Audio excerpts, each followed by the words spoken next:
다 같이 사도신경 하심으로 3월 11일 목요일 에바다교회 오늘을 여는 말씀 시작하도록 하겠습니다. 나는 전능하신 아버지 하나님 천지의 창조주를 믿습니다. 나는 그의 유일하신 아들 우리 주 예수 그리스도를 믿습니다. 그는 성령으로 잉태되어 동정녀 마리아에게서 나시고 본디오 빌라도에게 고난을 받아 십자가에 못 박혀 죽으시고 장사된 지 사흘 만에 죽은 자 가운데서 다시 살아나셨으며 하늘에 오르시어 전능하신 아버지 하나님 우편에 앉아 계시다가 거기로부터 살아있는 자와 죽은 자를 심판하러 오십니다. 나는 성령을 믿으며 거룩한 공교회와 성도의 교제와 죄를 용서받는 것과 몸의 부활과 영생을 믿습니다. 아멘. 하나님께서 오늘 우리에게 주신 말씀은 갈라디아서 1장 18절에서 24절까지의 말씀입니다. 신약성경 303페이지 갈라디아서 1장 18절에서 24절까지의 말씀입니다.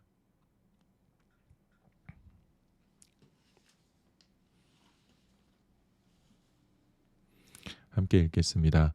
구 3년 만에 내가 게바를 방문하려고 예루살렘에 올라가서 그와 함께 15일을 머무는 동안 주의 형제 야고보 외에 다른 사도들을 보지 못하였노라. 보라, 내가 너희에게 쓰는 것은 하나님 앞에서 거짓말이 아니로다. 그 후에 내가 수리아와 길리기아 지방에 이르렀으나 그리스도 안에 있는 유대의 교회들이 나를 얼굴로는 알지 못하고 다만 우리를 박해하던 자가 전에 멸하려던 그 믿음을 지금 전한다 함을 듣고 나로 말미암아 하나님께 영광을 돌리니라. 아멘. 예수님께서 승천하시고 사도들을 통해서 복음이 전파되기 시작할 때에 예루살렘 교회는 그 본진과 같은 역할을 담당했습니다. 예수님께서 사역하신 곳이기도 했을 뿐더러 복음을 가르치고 전파하는 이 정통성을 가진 사도들이 예루살렘을 중심으로 사역을 감당했기 때문에 예루살렘 교회는 굉장히 중요한 역할을 담당하고 있었습니다. 오늘 본문에서 바울은 자신이 예루살렘을 방문했고 그곳에서 게바와 주의 형제 야고보를 만났다라고 이야기하고 있습니다. 18절에서 19절입니다. 그 3년 만에 내가 게바를 방문하려고 예루살렘에 올라가서 그와 함께 15일을 머무는 동안 주의 형제 야고보 외에 다른 사도들을 보지 못하였노라. 게바는 예수님의 수제자였던 베드로를 이야기합니다. 그리고 주의 형제 야고보는 예수님의 제자 야고보가 아니라 예수님의 친형제였던 야고보입니다. 바울은 오랜 시간이 지난 후에 자신이 베드로를 만나러 예루살렘으로 갔고 그곳에서 베드로와 예수님의 친형제인 야고보만 보고 왔다라고 이야기합니다. 우리가 바울의 행적을 가만히 살펴볼 필요가 있습니다. 바울의 행적을 가만히 보면 일반적이지 않은 행보를 보이고 있습니다. 바울은 복음을 핍박하던 사람이었습니다. 그런데 예수 그리스도를 만나게 됩니다. 예수님께서 다메섹 도상에서 그를 만나 주시죠. 그리고 나를 만나 주신 예수님, 이 예수님의 놀라운 구원의 소식을 내가 전해야 되겠다. 나의 모든 삶을 다 던지며 살아야겠다라고 다짐을 합니다. 왜냐하면 하나님께서 내가 너를 그렇게 사용할 것이다 라고 바울을 만나주면서 말씀하셨기 때문이었죠. 그렇다면 그가 그렇게 결정을 했다면 내가 앞으로 그렇게 살 것이다 라고 다짐을 하고 그 길을 걸어가기 시작했다면 제일 먼저 어디로 갔어야 했을까요?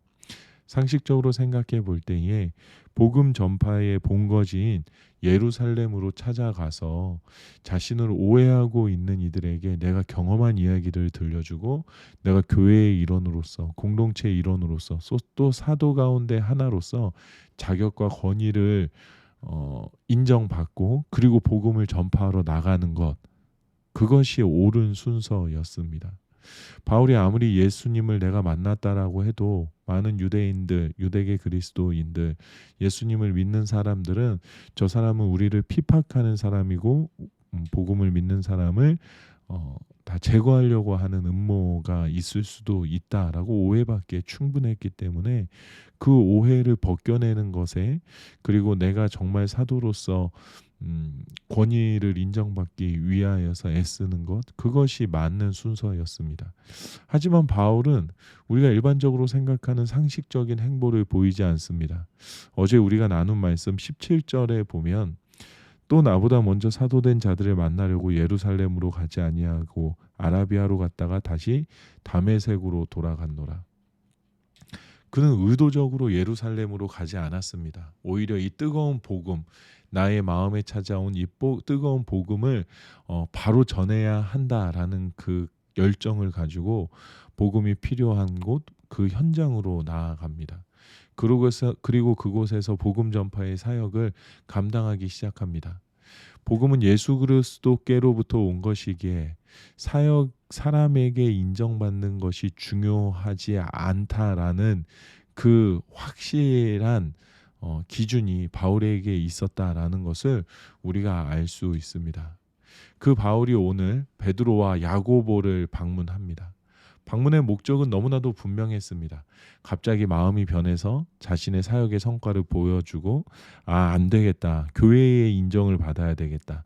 내가 사도로서 인정을 받기 위하여서 사도들에게 먼저 인정받아야 한다라는 생각으로 방문했던 것이 아닙니다. 그랬다라면 다른 모든 사도들을 만났어야 합니다. 인간적인 지지를 받기 위한 방문이 아니었음을 우리가 알 수 있습니다. 바울이 예루살렘을 방문해서 예수님의 수제자 베드로와 예수님의 친형제 야고보와 15일을 지내면서 과연 무슨 이야기를 나누었을까요? 성경에는 무슨 이야기를 나누었는지는 나와 있지 않습니다. 하지만 우리가 이렇게 생각할 수 있습니다. 베드로와 야고보는 예수님의 가장 지근거리에 있었던 사람들이었습니다. 그들과 함께 15일이라는 시간 동안 무슨 이야기를 나누었을지, 그리고 바울이 궁금해하고 있는 것이 무엇이었는지는 너무나도 분명합니다. 바울도 예수님을 더 알아가고 싶어 했습니다.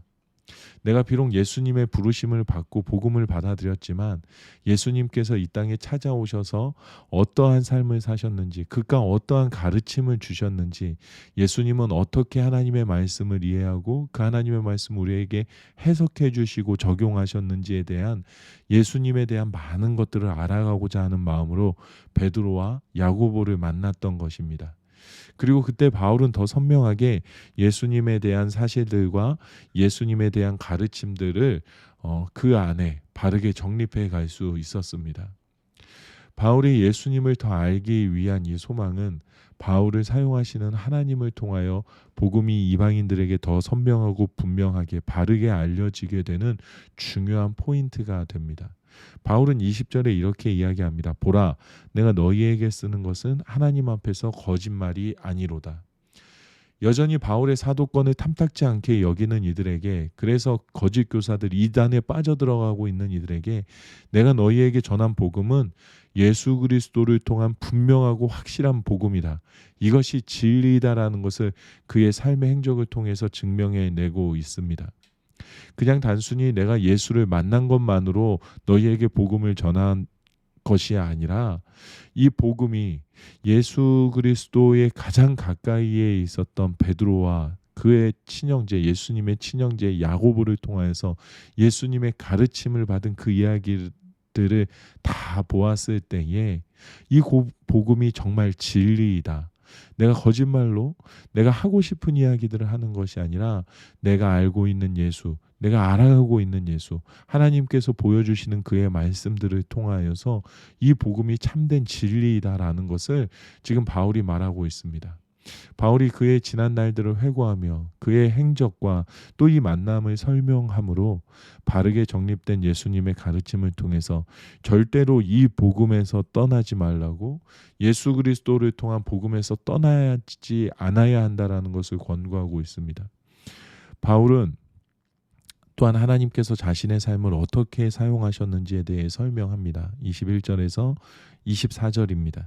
그 후에 내가 수리아와 겔리기아 지방에 이르렀으나 그리스도 안에 있는 유대의 교회들이 나를 얼굴로는 알지 못하고 다만 우리를 박해하던 자가 전에 멸하려던 그 믿음을 지금 전한다 함을 듣고 나로 말미암아 하나님께 영광을 돌리니라.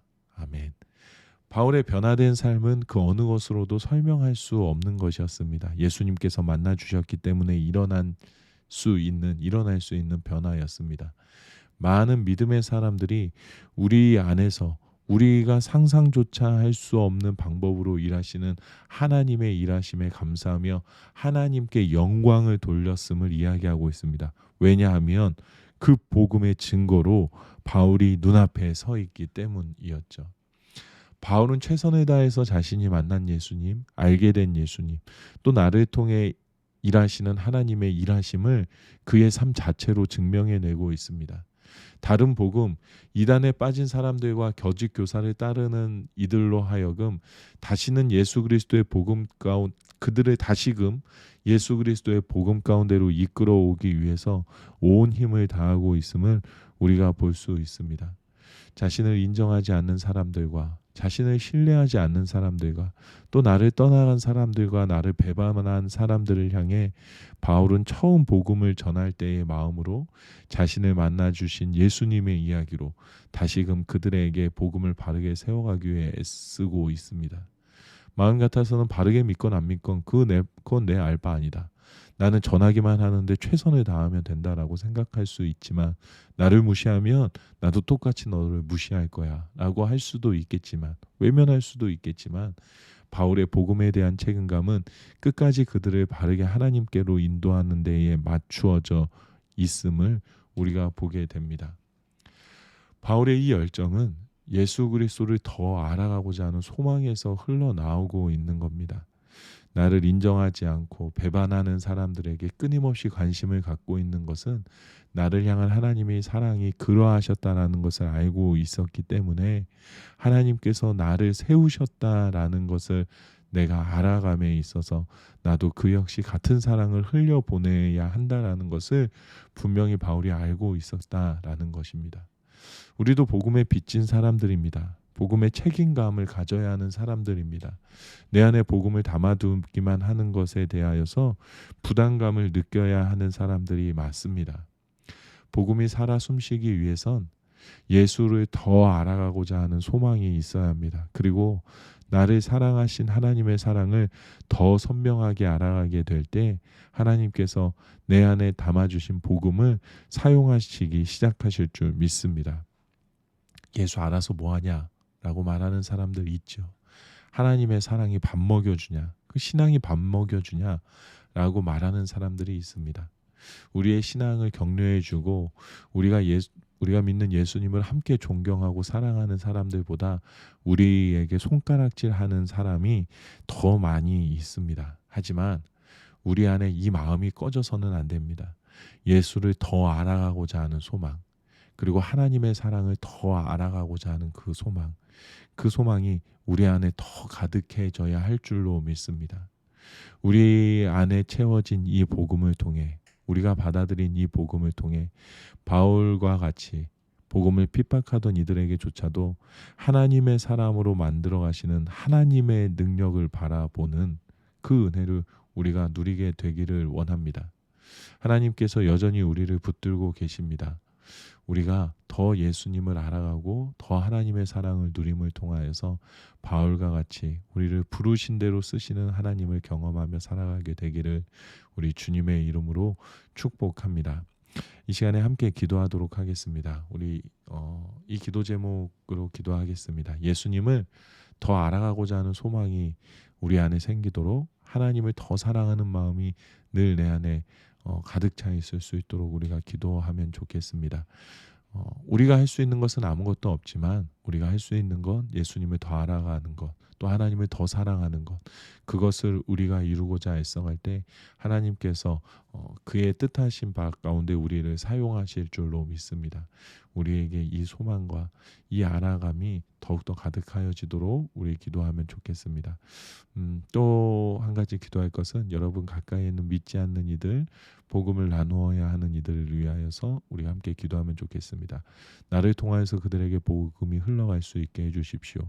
때로는 나의 신앙을 무의미한 것처럼 이야기한다 할지라도, 그리고 나와의 관계가 틀어진다 할지라도 내가 끝까지 그들을 사랑하고 그들을 붙들고 기도할 수 있도록 하나님 내 안에 복음으로 가득 채워 주시옵소서라고 우리 함께 기도하면 좋겠습니다.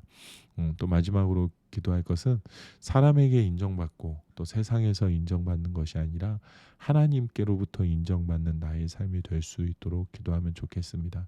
하나님께서 나를 창조하신 그 창조의 목적대로 내가 살아갈 수 있게 해주십시오. 그것이 무엇인지 잘 모른다면 알아가게 하시고 깨닫게 해주시고 주님 인도하시는 길을 용기 있게 따라 걸어 가게 될 때에 하나님께서 나를 통해 무슨 일을 이루어 가시는지를 내가 꼭 발견할 수 있게 해주십시오라고 우리 함께 기도하도록 하겠습니다. 각자의 자리에서 기도하시고 주기도문으로 이 시간을 마치도록 하겠습니다.